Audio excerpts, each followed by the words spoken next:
ask a question here. If you were to go to a school to learn about magic, if on like your first week, first day at said school, you stumble into a basement where a scavenger who's summoning bone-like monsters is pretty much kidnapping you, and then a succubus pops up who apparently just chills down here, harvesting men for their seed, so that in ecstasy she can give birth to monsters, would you not turn around and find a new career path? Because I think I would, because this might be the most messed up school I've seen in anime in a long time, maybe even ever, because while they don't sugarcoat how deadly the school is, it was something like they said there's a 20% fatality rate or something at like the introduction, like the welcoming ceremony. So they were honest. They said, damn, like, you know, you're saying like a bunch of these kids ain't gonna make it.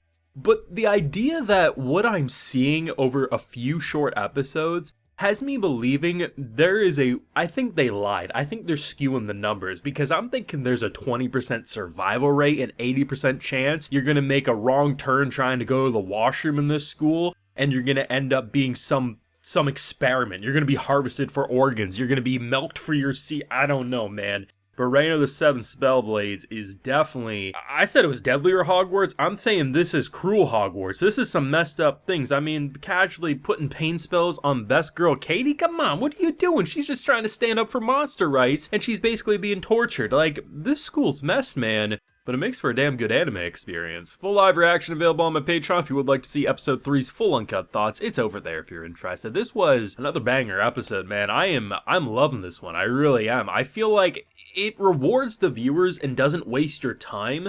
Like, there's definitely going to probably still be more with our girl Nanano, who pretty much, like, we get the confirmation of why she's kind of like rushing into death. Like, it feels like she doesn't really value life, and it more or less gets summed down to, like, her current living is feeling numb. Like, there's not a lot there, and, you know, the honorable way of dying to someone that you respect rather than dying on the battlefield. We see where she's coming from, but they kind of redirect her mindset to be a lot more healthy.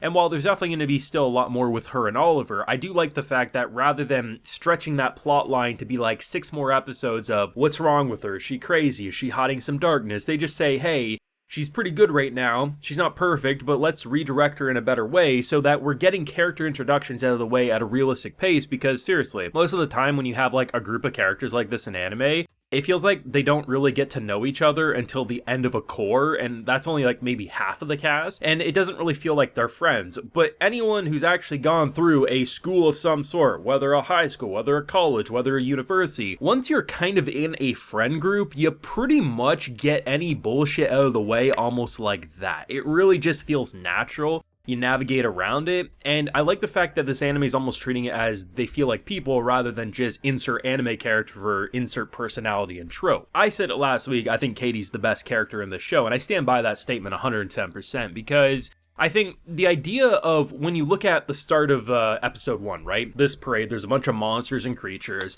and you have Katie basically talking about how she views like demi-humans as they deserve equal rights to that of humans, right? They're living creatures, we shouldn't be parading them around, and almost immediately someone's like, oh, you love these creatures so much? Pfft, go ahead, and forces them and almost gets her killed because of it. I love the fact that her character isn't just this throwaway, I believe in everyone having equal rights and we don't really explore much. We see that she's very much an outcast for this personality, and there's very few true supporters of that mindset. And obviously we can understand why something lashing out at humans gotta be put down. Human lives are number one on the food chain for us. We value us over everything. But it's hard not to be like Harambe in this moment, being like, bro, it wasn't this creature's fault. This thing was literally being attacked, all things considered, by some prick-ass student. And yeah, you can understand why she's trying to stand up for it. And just seeing the poor bastard in the cage, the dude's literally using a pain spell. I thought it was an electricity spell at first, but the idea of something that was banned like 5 years ago, they say, I mean, thank God for that other student. And just seeing her light up because she finally feels like she's found a true supporter who believes as much as she does in demi-humans' rights. It's really well written, I find.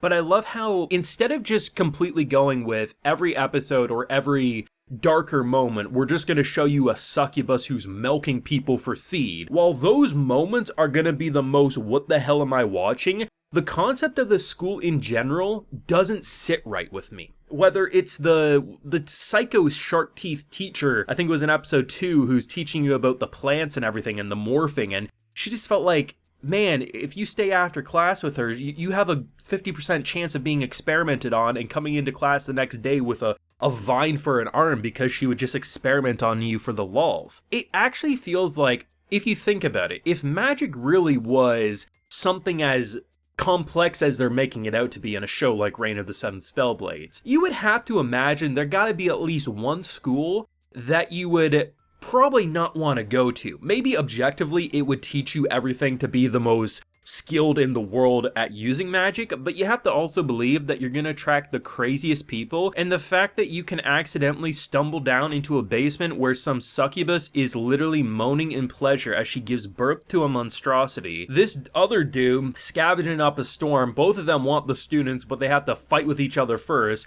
And you have to have, what, the student council president to break up these fools? So had he not come, I mean, we could maybe make the argument our characters would be fine. They would fight, they'd be okay. But let's just imagine if they weren't. What the hell? They'd just be dead? Like, what is wrong with this? I have to imagine the contract you have to sign at this place to even enroll has to basically waive any human right you have, because I don't understand, from wardrobes to mentalities to torture, how they get away with this. And it's not like it's just like the dark arts teachers who are a bit weird. No, it feels like the whole damn school. The headmistress, I guess, seemingly is normal, but then again, she lets a lot of this BS happen, so maybe she's the most twisted of them all. I don't know. But I have to admit, this is a really compelling world. It feels thought-provoking with its world building. It's subtle, it's not really in your face, but you start to ask questions about, okay, we have a girl who feels like she was pulled from ancient history in a middle of a battle. Dude in a broom comes up, says, hey, come to my country and learn here. There's a lot of uncertainty of where characters are going, and I think my biggest is still Oliver as a character. We know I think it was his brother that's looking for him. There's some woman, a hooded woman, who's basically observing him. There's some mystery there. They kind of bring up the concept of the Spellblades in this episode. We can't really say who has them, and obviously I think we all are predicting that at the very least Oliver either already has said Spellblade ability or he will get it over the course of this show.